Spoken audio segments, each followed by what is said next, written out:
নিশ্চিত গোল বাতিল করে দিলেন রেফারি। ফাউল দেওয়া হলো না মিশরকে, বিতর্কিত গোলে জিতিয়ে দেওয়া হলো আর্জেন্টিনাকে। রেফারির একের পর এক পক্ষপাতিত্বমূলক আচরণে মূলত কপাল পড়ল মিশরের। গোটা ম্যাচ জুড়ে ছিল নানান সব তালবাহানা। মেসিদের জন্য এক নিয়ম, প্রতিপক্ষের জন্য রাখা হয়েছে ভিন্ন।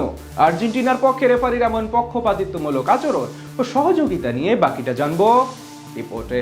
আর্জেন্টিনাকে জেতাতে যেন সব বন্দোবস্ত করে রেখেছিল ফিফা। রেফারির একপাক্ষিক সিদ্ধান্ত, মিশরের বিপক্ষে একের পর এক ভুলভাল ডিসিশন, সব মিলিয়ে আজ ম্যাচের শুরু থেকে যেন আলবিসেলেস তাদের জয়ের পথটা সুগম করে রেখেছিল রেফারিরা। ম্যাচের শুরু থেকে একদম শেষ পর্যন্ত কয়েকটি পেনাল্টি, নিশ্চিত গোল মিস, সব মিলিয়ে আজ মোহাম্মদ সালাদের 12 নম্বর প্রতিপক্ষ যেন ছিল ম্যাচ অফিসিয়ালরা। পুরো ম্যাচে তাদের এমন অদ্ভুত সব সিদ্ধান্ত ব্যাকফুটে ফেলে রেখেছে আফ্রিকা মহাদেশের দেশটিকে। আর জয়ের পথ খুলে রেখেছিল আর্জেন্টিনার জন্য। একেবারে প্রতিটি মুহূর্তে, প্রতিটি ক্ষণে লিওনেল মেসিদের সুবিধা দিতে উঠে পড়ে লেগেছিল ম্যাচ অফিসিয়ালরা। সবচেয়ে বড় কথা, ম্যাচের দ্বিতীয়ার্ধে যেভাবে মোহাম্মদ সালার পাস থেকে মোস্তাফা জিকুর গোলটি বাতিল হলো, সেটি আলোচনা হবে বহুদিন বহু বছর। বিশ্বকাপের মতো আসরে এমন বিতর্কিত গোল বাতিল করা, সেটি বোধহয় এবারই প্রথম দেখলো গোটা বিশ্ব ফুটবল। ম্যাচের 63 মিনিটে গোল করেন মোস্তফা জিকু। মোহাম্মদ সালাহ প্রতিপক্ষ ডিবক্সকে বোকা বানিয়ে দারুণ এক অ্যাসিস্ট করেন তাকে। সেখান থেকে বল জালে জড়ান এই তারকা ফুটবলার। কিন্তু এরপরে যেন হিসাব নিকাশ সব বদলে যায়। বুনো উল্লাসে মেতে ওঠে মিশর, কিন্তু হঠাৎ করে রেফারি জানান এটি চেক করতে হবে।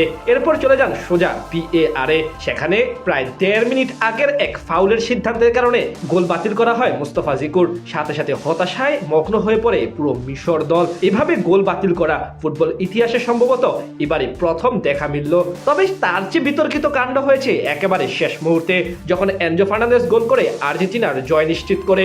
ঠিক সেই গোলটির আগেও একই দৃশ্যপট দেখা যায়। প্রতিপক্ষ ডি বক্সের ভিতরে ফাউলের শিকার হয়েছিলেন মোহাম্মদ সালাহ। তার পায়ে আঘাত করেছিলেন আর্জেন্টিনার এক ডিফেন্ডার, কিন্তু সেটি রেফারি কোনো কালক্ষেপণ করেননি এবং ফাউল দেননি। সেখানে আবার ঠিকই আর্জেন্টিনাকে গোল উপহার দিয়েছেন।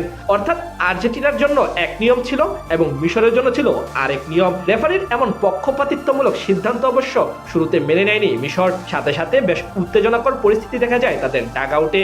তখন মিশরের কোচকে লাল কার্ড পর্যন্ত দেখায় রেফারি, কিন্তু তাদের সেই প্রতিবাদ শেষ পর্যন্ত কোনো কাজে আসেনি। অর্থাৎ শেষ পর্যন্ত আর্জেন্টিনাকে একেবারে বলা চলে জয় উপহার দিয়ে দেওয়া হয়।